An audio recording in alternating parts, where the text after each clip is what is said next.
प्रधानमंत्री नरेंद्र मोदी ने भोपाल में बीजेपी कार्यकर्ताओं को संबोधित किया,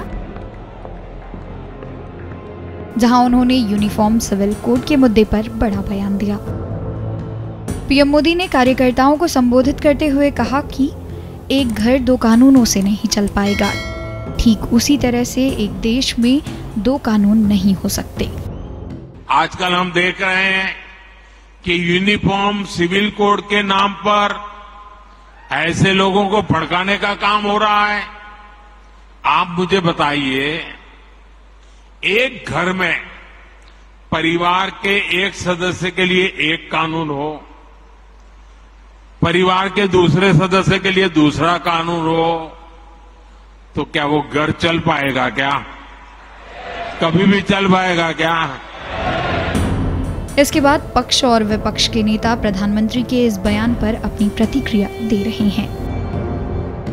यूनिफॉर्म सिविल कोड की भारत के प्रधानमंत्री बात कर रहे हैं, तो क्या यूनिफॉर्म सिविल कोड के नाम पे आप प्लुरलिज्म, डाइवर्सिटी को छीन लेंगे क्या? आप वो करना चाह रहे? यूनिफॉर्म सिविल कोड की जब बात प्रधानमंत्री कर रहे हैं, वो यूनिफॉर्म सिविल कोड की नहीं बात कर रहे, वो हिंदू सिविल कोड की बात कर रहे। पूरे जो इस्लामिक रेफरेंसेस है प्रैक्टिसेस के, उसको वो इलीगल ट्रीट करेंगे और पूरे हिंदू प्रैक्टिसेस को प्रधानमंत्री अंडर द लॉ प्रोटेक्ट कर लेंगे। मैं प्रधानमंत्री को चैलेंज कर रहा हूं, 300 एमपी आपका ने है, आप हिंदू अनडिवाइडेड फैमिली को एबॉलिश करो पहले, नंबर 1। कर सकते क्या आप? एक घर में दो लोग नहीं रह रहे हैं, कई लोग रह रहे हैं। इस देश में हर थोड़ी दूर पे भाषा बदल जाती है। कल आप कहोगे एक ही भाषा बोलो, हर जगह भाषा बदल जाती है। परंपरागत लिबास बदल जाता है। कल आप ये कहोगे कि हर जगह एक जैसा लिबास होगा, तो ऐसा थोड़ी है। भारत देश एक मूल ढांचा है जो दुनिया में जाना जाता है। ऐसे ही थोड़ी ना बाबा साहब ने उसको बना के दिया। कहाँ कोई गलतफहमी फैला रहा है? किसी ने तो कोई गलतफहमी फैला ही नहीं है।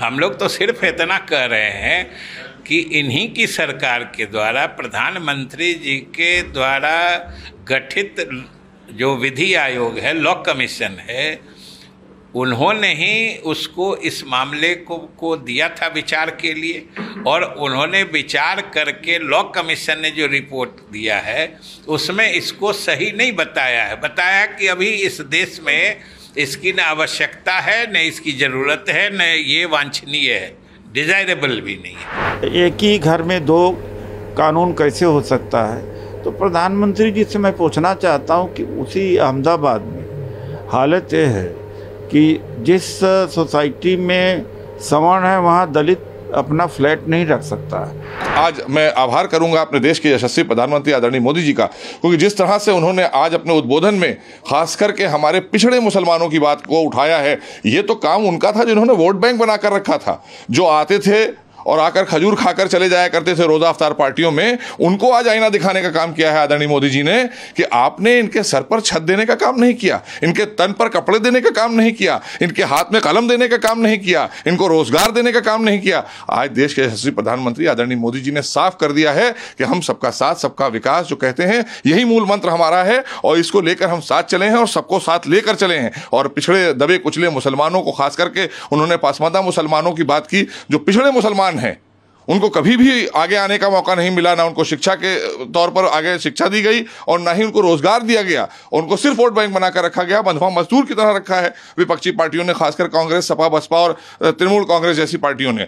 तो उनको एक आईना दिखाने का काम किया है कि भारतीय जनता पार्टी आदरणीय मोदी जी के नेतृत्व में आज सबसे ज्यादा संपन्न अगर हुआ है पिछड़ा मुसलमान, तो हमारी सरकार में उनको संपन्न करने का काम आदरणीय मोदी जी ने किया है। प्रधानमंत्री जी का ये चुनावी भाषण है।